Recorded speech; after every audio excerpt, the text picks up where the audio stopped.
Assalamualaikum, salam sejahtera dan salam Malaysia Madani.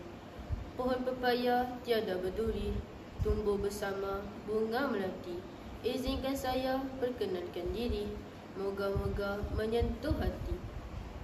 Saya Muhammad Arif bin Muhammad Zaini, berusia 12 tahun. Saya merupakan anak didik SK Pulau Manis yang terletak di Pekan Pahang. Pada masa lapang, saya gemar menghabiskan masa saya dengan membaca. Pada hari ini, saya berasa amat teruja untuk berkongsi tentang sebuah novel yang pernah saya baca, berjudul Adam Tak Susah Lagi. Siri motivasi dan nilai murni berjudul Adam Tak Susah Lagi merupakan sebuah novel yang mengisahkan tentang seorang remaja yang rajin. Walaupun lahir dalam keluarga yang susah, novel hasil penanani Muhammad Saleh ini sangat bagus, menarik dan syarat dengan pengajaran yang boleh kita teladani dalam kehidupan seharian, terutamanya kepada masyarakat yang hidup dalam kemiskinan, tetapi perlu berusaha menambah ilmu, pengetahuan dan bekerja keras bagi meneruskan hidup. Novel terbitan Blue Tea Publication ini diterbitkan pada tahun 2012.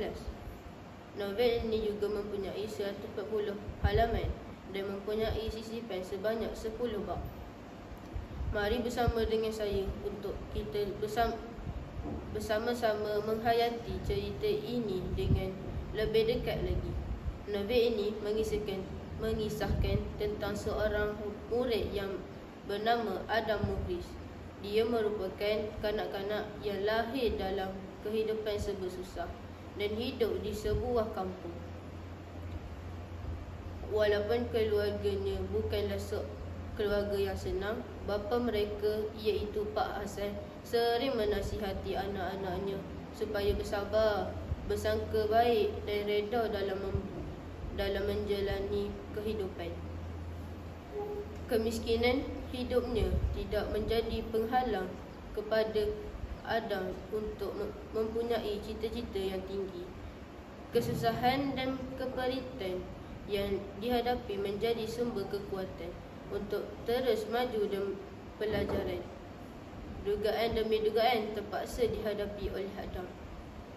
Tambah memerit lagi apabila dia terpaksa berhadapan dengan sepupunya Kamal yang sering menyakiti hati Adam Muhlis.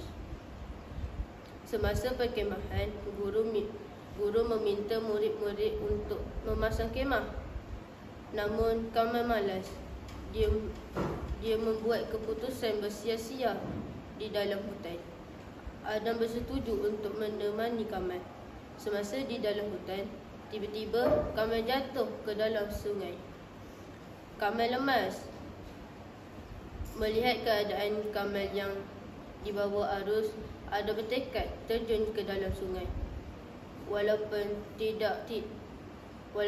tidak tahu berenang, akhirnya Kamal dapat diselamatkan. Semenjak kejadian itu, Kamal dan Adam terus menjadi kawan yang baik. Kamal menyesali perbuatannya. Setelah 15 tahun berlalu, Adam telah berjaya menjadi seorang doktor. Nasib keluarganya kini sudah berubah. Terdapat banyak pengajaran yang dapat kita jadikan iktibar di dalam novel yang berjudul Adam Tak Susah Lagi ini. Antara nilai utama yang dapat kita ketengahkan dalam bicara ini ialah tentang kesungguhan. Kita seharusnya tidak mudah mengalah untuk menimba ilmu bagi membela nasib keluarga, seperti Adam yang berjaya menjadi doktor. Tambah lagi, sebagai seorang hamba juga, kita haruslah sentiasa bersyukur dengan nikmat yang diberikan oleh Allah kepada kita. Gaya penulisan dan novel ini sangat menarik dan mudah difahami.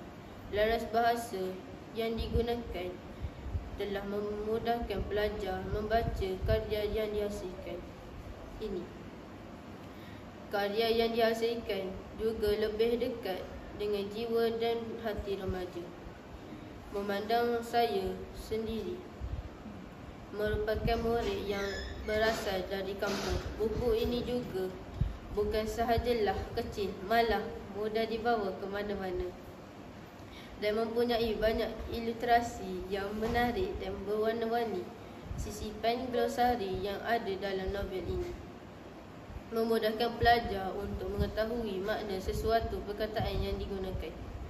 Kesimpulan, novel yang berjudul Adam Tidak Susah Lagi ini mempunyai banyak pengajaran yang boleh dijadikan iktibar, terutamanya kepada pembaca golongan remaja.